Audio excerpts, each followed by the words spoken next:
প্রাথমিক শিক্ষক নিয়োগ পরীক্ষায় প্রশ্ন ফাঁস মুক্ত স্বচ্ছ প্রক্রিয়া নিশ্চিত করে পুনরায় পরীক্ষা গ্রহণের দাবিতে মিরপুরে প্রাথমিক শিক্ষা অধিদপ্তর ঘেরাও করেছে পরীক্ষার্থীরা।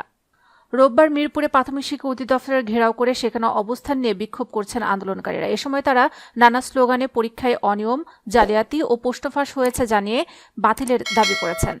প্রশ্ন ফাঁস ডিভাইসের মাধ্যমে জালিয়াতি সহ নানা অভিযোগে সরকারি প্রাথমিক বিদ্যালয়ের সহকারী শিক্ষক নিয়োগ পরীক্ষা বাতিলের দাবিতে বিক্ষোভ সমাবেশ একদল নিয়োগ প্রত্যাশীরা। একই সঙ্গে তারা 5 দফা দাবি তুলে ধরেছেন। এ দাবি না মানা পর্যন্ত আন্দোলন চালিয়ে যাওয়ার ঘোষণাও দিয়েছেন তারা। আন্দোলনকারীদের দাবিগুলো হলো সহকারী শিক্ষক নিয়োগ পরীক্ষা বাতিল করে দ্রুত পরীক্ষা নিতে হবে, সকল চাকরির পরীক্ষা ঢাকায় নিতে হবে এবং প্রতিটি কেন্দ্রে ডিভাইস চেকার ও নেটওয়ার্ক জামার রাখতে হবে। স্বতন্ত্র কমিটি গঠন করতে হবে এবং তার আওতায় সকল পরীক্ষা নিতে হবে। একই দিনে একই সময় একাধিক পরীক্ষা নেওয়া যাবে না।